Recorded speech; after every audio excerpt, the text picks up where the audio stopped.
Good morning. Welcome to Kailal Baker. Welcome to those that are watching online, those that are watching the replay. Make sure you click the subscribe button and share the video with your friends. Today is Rosh Chodesh Iyar, which is the first day of the new month. It's really the second day of Rosh Chodesh, but it's the first day of the new month of Iyar, which is a very special month. We have Lag BaOmer in this month. We have my birthday in this month. And special things. Second Pesach. Our Parsha today talks about a very interesting law. We all know the laws of kosher that apply to food. Certain foods you can't mix together. Certain foods you can't eat altogether. They're not considered kosher. If you mix dairy and meat products together, even the dishes become a problem. What's not so known is that there's also another form of kosher which applies to clothing. And the clothing that you buy also has to be kosher in a sense. What we're referring to is the prohibition of mixing wool and linen within the same garment. It's something which is called shatnez, which the Torah tells us about in this week's Parsha. In chapter 19, verse 19, it says, "As chukesai tishmeru, you should keep my statutes, my laws. You shall not crossbreed your livestock with different species. You shall not sow your field with a mixture of seeds, and a garment that has a mixture of shatnez shall not come upon you." Kilayim means mixtures. And Torah prohibits various different types of mixtures, of crossbreeding, in a biblical prohibition. Let's look a little bit at Maimonides, what the Rambam tells us in his introduction to the laws of Kilayim, of these forbidden mixtures. And he tells us as follows. See, my microphone is going here, or not going. He says as follows, that there are 5 general prohibitions. You can't mix 2 different seeds together. Let's say you want to create a new fruit, so you can't take an apple seed and a orange seed together and try to produce a new type of fruit. You can't plant any type of seeds in a vineyard because you're messing with the vines, the grapes, and it's an issue, even though you're not really mixing them together per se. Thirdly, you can't crossbreed animals. Not only that, but number 4, he says you can't plow your field with 2 different types of animals. Let's say you decided that an ox is very good, and with, let's put another animal together, a goat together, I'm not sure why, but you decided these 2 animals together would be a good combination for plowing your field. That's prohibited. And finally, you can't wear kilayim. Wearing kilayim means you can't put on a garment that has within it wool and linen in the same garment. You could have a jacket that's wool and pants that are linen, that's fine, but in the same article of clothing, it can't have wool and linen together. And there are actually shatnez laboratories, where after you buy a new suit or a new coat, you would take it to this laboratory, and there are rabbis there that are well versed in American law of labeling, because you could write 100% wool, and legally it doesn't have to be really 100% wool. You could have certain components, a certain percentage, I believe it's under 4% or even a little less. Some of the stitching, some of the lining, some of the stuffings, even though that's not wool, you could still write it's 100% wool, but halachically it would be a problem. So they know the laws, they know what they're looking out for. In addition, they'll look under a microscope and look at certain threads and have the know-how, is this considered to be wool, is this linen, what are we looking out for, and so on. So kosher and the clothes that you wear is not only in connection with what you, kosher is not only in connection with what you eat, but it's also in regards to what you wear because of this particular prohibition. But our question today is, why? Why is it a problem to wear wool and linen together? Why should it be an issue? What's the rationale behind this mitzvah? Now, generally, we have a principle that there are three categories of mitzvahs. You have mitzvahs which are called chukim, which mean that there are laws which make no sense. We don't understand them, like purity and impurity. Why is it that before he went into the mikvah or she went into the mikvah, she was impure, and now by being in a mikvah, which is a certain measurement and pure water and so on, now they're pure. What does it mean to be impure? That's an example. Kosher is one of those laws of chayk which don't have a rational explanation of why we do them. Right? Hashem said so. Then you have mitzvahs which are called edus, they're testimonies. These are mitzvahs which they kind of make sense once you tell us about it. There, we'll call them even cultural type of mitzvahs. We eat matzah on Pesach. We probably wouldn't think of eating matzah on our own, but once Torah tells us that because you were escaping Mitzrayim, and it was in such a rush that we couldn't even bake bread, to remember that we're going to eat this type of matzah every year, okay, it makes sense. Not necessarily what we would do if we were designing this holiday ourselves, but it makes sense. Then you have a third category, which is called mishpatim. These are laws which every civilization has some form of that. Don't kill, don't steal, have a courthouse, a system of judgment, honor your parents. These are mitzvahs which they make a lot of sense that we should be keeping this types of mitzvahs. So we have all these forms of these three categories of mitzvahs. But kosher and the laws that prohibit crossbreeding, these laws go into the category of chayk. Okay, it's interesting, a common denominator you find here, that all of these things which are forbidden, mixing seeds with a vineyard and crossbreeding and so on, these items, individually on their own, they're perfectly fine. Right? Wool is okay. It's when you mix it you have a problem. Each of these seeds that you're planting together, on their own, they're fine. It's when you mix it, all of a sudden, hey, there's an issue. Well, let's look at Rashi in this week's parsha. And Rashi tells us what's the reason for this. He says it's a chayk. Chukim elu, these laws, gzeres melech, they are decrees of the king. She'ein tam l'davar. There's no reason for these mitzvahs. Okay, it's a king's decree which has no tam, has no reasoning. There's no explanation. We do not know why we can't wear wool and linen together, or crossbreed, or mix various different types of foods together, seeds together. By the way, just to clarify, if there is a fruit that's been produced from mixed seeds, you're allowed to eat it. And you make a bracha on it, and you should enjoy it. And you can even take the seed that came from that fruit and replant that. That's perfectly fine.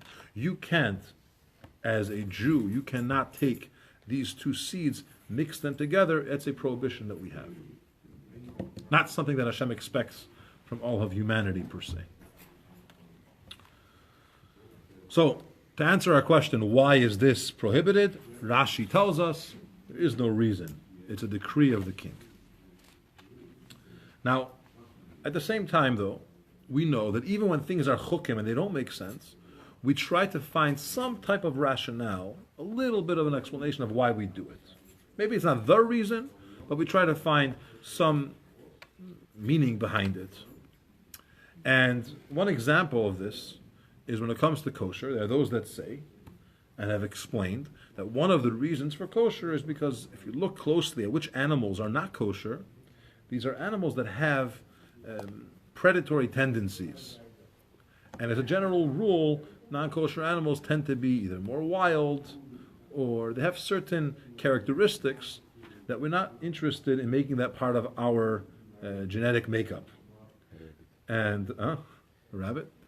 If you take these foods, put these foods into yourself, you are what you eat. It becomes part of you. It's a certain thing. But again, this is not the real reason. This is a explanation, because you could find some kosher animals maybe that are a little bit wild, or you could find non-kosher animals that are rabbits. Predatory. Someone mentioned rabbits, so the example of wild animal. there are plenty of animals that are not wild and they're still not kosher, and therefore it makes our question even stronger, that we don't really have a reason, but it helps us we do find that we look and try to find some symbolisms, at least, behind why we do it. Hishmachta. Asmachta, very good. We rely on something, we put it into some, it's not the reason, it's a chayk, it's the category which doesn't have logic, which we don't understand. So let's try to understand a little bit what's behind this prohibition. The jacket that you have, if the shoulder pads had some linen in it, all of a sudden it's an issue. Or if your buttons weren't stitched with a linen type of thread, when your whole garment was wool, all of a sudden you got an issue. So in order to understand this, let's look at another mitzvah, which it says in Mishnayos, which is the mitzvah of shkolim. Okay, the Mishnah in Masechta Shkolim tells us be'echad be'adar, on the first day of Adar, mashmiin ala shkolim ala kilayim. The 11th month, the 12th month of the year is Adar, the Hebrew calendar, and on the first day of this month, the Jewish court, will make an announcement regarding shekels and regarding kilayim mixtures. What's this idea of shkolim? What are they announcing? There was a commandment when we had the Mishkan in the desert, and when we had the Beis HaMikdash, the temple in Yerushalayim. We have to bring offerings. Every morning and every afternoon there were offerings that were brought on behalf of the Jewish people. How did they fund these offerings? So it was funded by a collective tax that all the Jewish people had to give. It was a half a shekel, which every person had to give. Now this shekel had to be given on the first day of the month of Nisan. That's when it was due. So 30 days before, they were already announcing, don't forget that get ready, you have to bring your half shekel to the Beis HaMikdash for these offerings. Now, not only did they speak about the half shekel commandment, but they also announced, make sure you're not having any kilayim in your fields. Make sure you're not mixing seeds in your fields, which, by the way, it's not just mixing literally in the same hole, but it's also there's certain distances that you have to have in the rows between one type of seed and another type of seed, that they shouldn't mix into each other. So we find this commonality, if you will, that we put both of these laws together. Bezdin, the Jewish court, is announcing about the half shekel tax that will be due in 30 days, and they're announcing about make sure that you don't have any mixtures in your fields. Now, the Bartenura, the commentary on the Mishnayos, explains to us that because during the first day of Nisan began the new bringing of karbanis, which means there was money that was allocated for last year. The year ended for using these funds. The physical year ended after Adar. So when the month of Nisan begins, now it's the new financial run, and now we have to use the new money for it. So you want to make sure that when the first day of Nisan comes, the money is there already to pay for the offerings. So within 30 days, they're announcing everyone to do it. Why are we talking about kilayim? Why are we talking about prohibitions regarding planting in your field on the first day of Adar? So the Bartenura continues and he says, because it's the beginning of spring. First day of Adar is spring. That's when everyone's going to their gardens. That's when you have, we're pruning and planning and we're getting into the planting situation. It's the season, it's the spring, and therefore it's a reminder, hey, don't forget, you have to make sure that you're not mixing those seeds. And the Mishnah continues and tells us that on the 15th of Adar, 2 weeks later, they would go out and double check, inspect, make sure no one's mixing those seeds together. And if they have to, if an agent or an officer of the court noticed it, there was agricultural rules, and it had to be undone. Okay, you had to pull out those plants that were mixtures of seeds together. In addition to that, it's very interesting, the Mishnah says they would set up shulchanes, they would set up tables all over Yerushalayim to exchange money, because the Jewish people came from all over. Half a shekel is a very specific amount. How much is a half shekel if I came with euros, or dollars, or marks? So you had these money changers, court appointed, all over the city, walk over, and they'll tell you exactly how much your Australian dollar is for this half a shekel. They cannot give more? No. And but they helped them to make these calculations. That's what they did. You see this unit of shkolim and planting. Somehow they come together. This Bezdin is very careful in making sure that we have the right money for the new fiscal year, for bringing offerings on behalf of all the Jewish people, and they're making sure that in our fields we're not mixing. Now it sounds to be somewhat just happens to be that way because it's 30 days before the tax is due, and it's the beginning of spring, so it makes sense that these two announcements happen to come at the same time. However, we know that there are no such things as coincidences. Okay, we know that in Torah, especially, first of all in life, we have a principle in Chassidus called Hashgacha Pratis, that everything that happens in this world is by divine providence, and nothing is just hapstance, nothing just came about by mistake or by a coincidence. Especially when it comes to Torah, you find two laws, or two sections, or two stories that are next to each other. There's a message here. There's a reason why they're together. It's not just, it so happened to be, this was spring, and this was 30 days before it was due, so it ended up, no. It's a lot deeper than that. So what could be the reason, the deeper reason, why kilayim, the laws of crossbreeding and mixing, in this case it's agricultural, why does that come together with the half a shekel?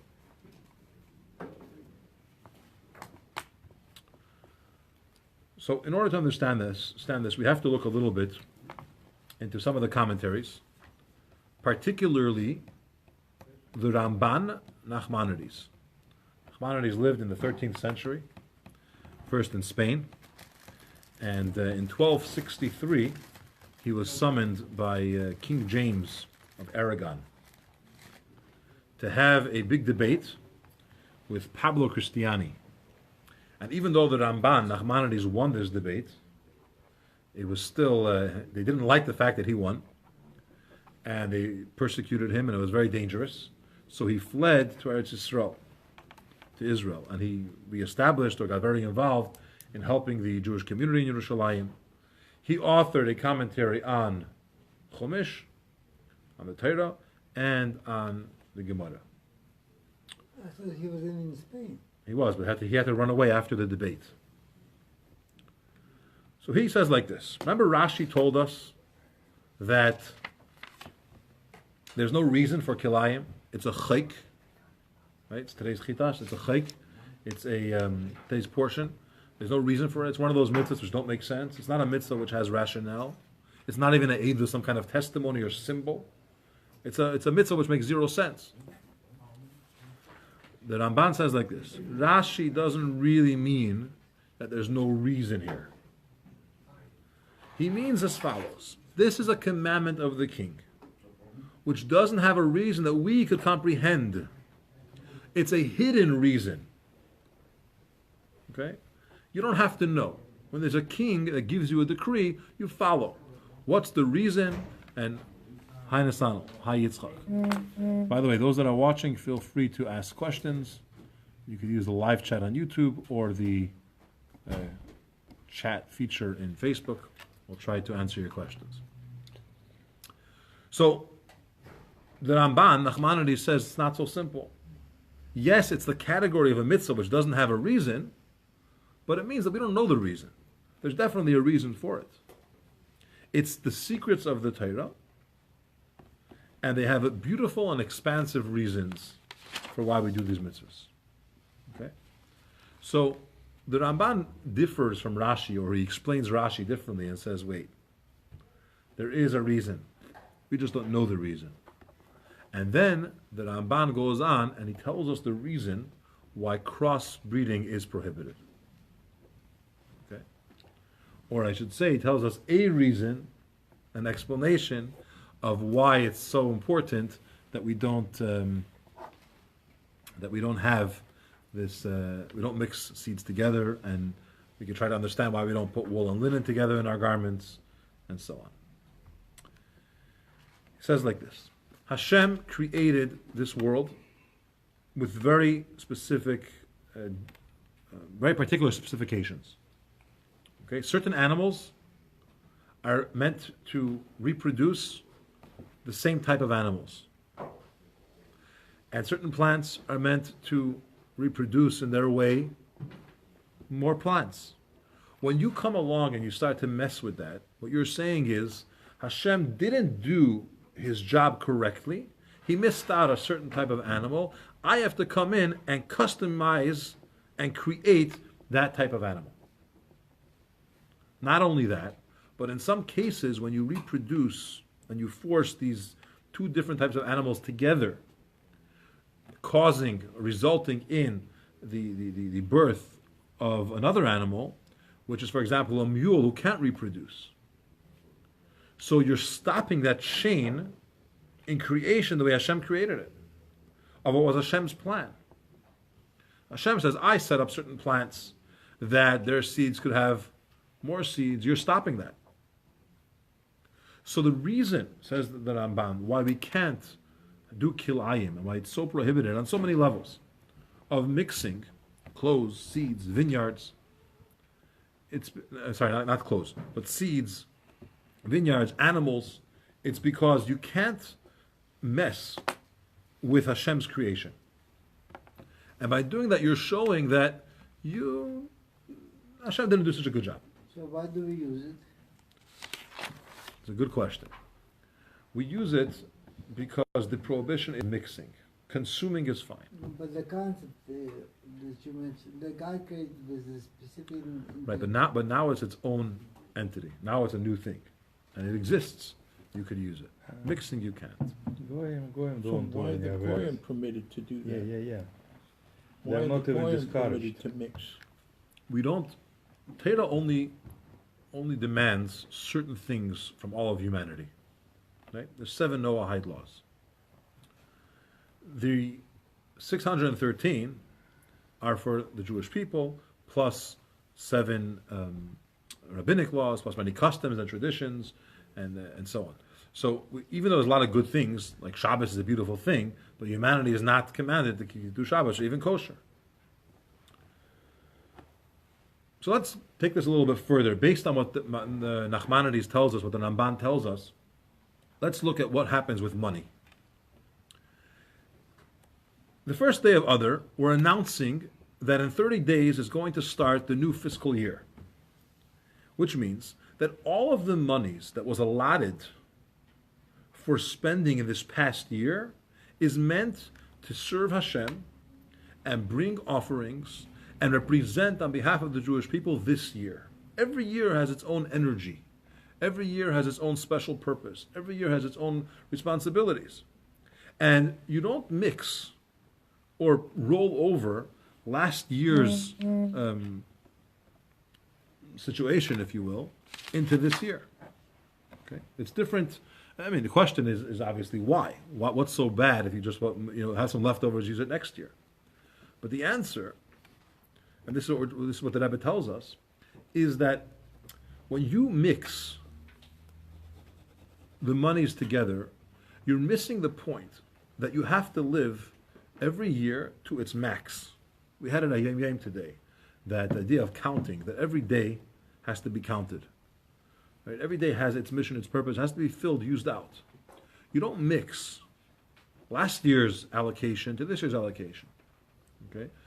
Or to put it in the Rebbe's words, that when Bezdin announces, in Yiddish, but when Bezdin announces that now is the new year of these funds, what they're doing is they're bringing down spiritual energies for sacrifices. Sacrifices was a very important service in the Beis HaMikdash. It was a very important component in our relationship with Hashem. And we're getting special keches to do it. When a person says, maybe next year, maybe last year, maybe tomorrow, I'm doing my own thing. You're mixing those energies and you're not using them out the way that it has to be in that particular time. So mixing, when you take two different things and you say, I'm taking it out of this domain or this year and I'm pulling it into the other year, you're shirking from the responsibility or the potential that you have for that time and getting out of it. Now, it doesn't only apply to time, it also applies to the person. Every person has unique qualities, special abilities that you're able to do. And you don't have to be the other person. You don't have to mix and say, oh, I should do someone else's job or someone else's avodah, someone else's purpose. Your gifts, your talents, your abilities is what you have to do. Every person has their refinements, their birurim, their sparks that they could elevate, the things that they could accomplish and achieve, and they have to focus on it and see that's their mission. And not try to live someone else's life or be somebody else. There's a story about a businessman who was traveling on a business trip with his private coachman. He hired a wagon and a driver, 2 Jewish people. And this wealthy man, this is before trains and before cars, and they were going in a horse and buggy.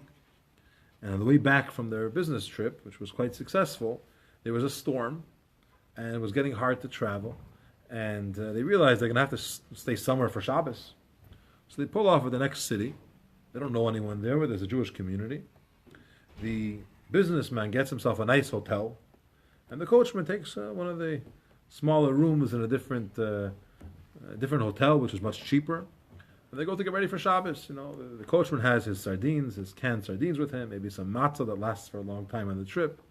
The coachman went to the marketplace. He got some nice fruits, vegetables. He was able to put together some. They both went in their respective ways, and they made up to meet after Shabbos. The wealthy individual finished his preparations for Shabbos, and he goes to shul. And on the way to shul, he hears some crying, some calls for help. So he follows the voice, and he sees that there's a horse stuck in the mud, and there's a family in the wagon. They're trying to pull the horse out, and the father, the husband, is crying and screaming. He's like, if this horse goes, if it dies, it's barely healthy as is. I'm not going to be able to make a living. Help, help, help. It's almost Shabbos. So this coachman, who doesn't know much about horses, starts to pull the horse. He's good in business, but not in getting horses out of mud. And the horse whacks him with the net with his tail on one end, and here he gets all dirty and full of mud, and his nice Shabbos shoes that he just put on, and his kapot, and everything is all dirty and soiled, and it's a mess. He manages to get whipped and kicked and hurt and splashed from this horse so much, but he got the horse out, barely. Now he can't go to shul, so he goes back home to his hotel, and he changes, and he comes running to shul. During all this, the coachman also had nothing to do, so he went to shul early. He said he'll say some tehillim. He walks into shul. Who was there? All the beggars that don't have where to go, they were in the end of the shul, hoping to be invited. So this coachman goes over to these people, and he says, I'm from out of town, but I have a hotel here. If you guys want a place for Shabbos, well, come to my place. We'll do it together. I'm also don't have much. You don't come to my place. So he invites all these 6, 7, 8 beggars to come to his house, to his hotel room. And a little while later, the wealthy man comes to shul after he's all changed up. And he's looking, maybe he could have a guest for Shabbos, but they're all taken. He walks over to each person, I'm taken. So that Friday night, all these beggars came to the coachman's hotel room. He had a little sardines and a piece of matzah that he broke up in a bunch of different pieces for them to enjoy. Maybe an onion that he got a hold of. And they were as hungry as when they entered. And the coachman was sitting in his place, alone, with plenty of food, and there was no one with him and no one that could benefit. Sometimes a person's direction, if you will, gets mixed up. And we have to focus on what we're good at, what we're capable of doing. Perhaps this wealthy person should have said, wait, I have a coachman here, a private driver. Let me go find him. I know where he's staying. I'll be back in no time. He'll schlep you out. Maybe send someone. Maybe recognize this is not your gift. This is not your ability that you could do. Mixing, whether it's money from last year for this year, which means whatever last year I didn't finish what I had to do, we're pushing it for this year. No, next year is going to be new energy, new abilities. Bring the money on time so we can start a new year with what we need to do. A person has their gifts, their talents. Do what you're good at. Hashem sent you into this world for a mission, for a purpose that you have to accomplish, and you have to do it. Each person has their important thing that they have to do. And by the way, the same applies not just in the world, if you will, in time, and not just in a person's opportunities or things that he's able to do, but also hi Fanya, hi Aaron, hi Mikkel, but also in the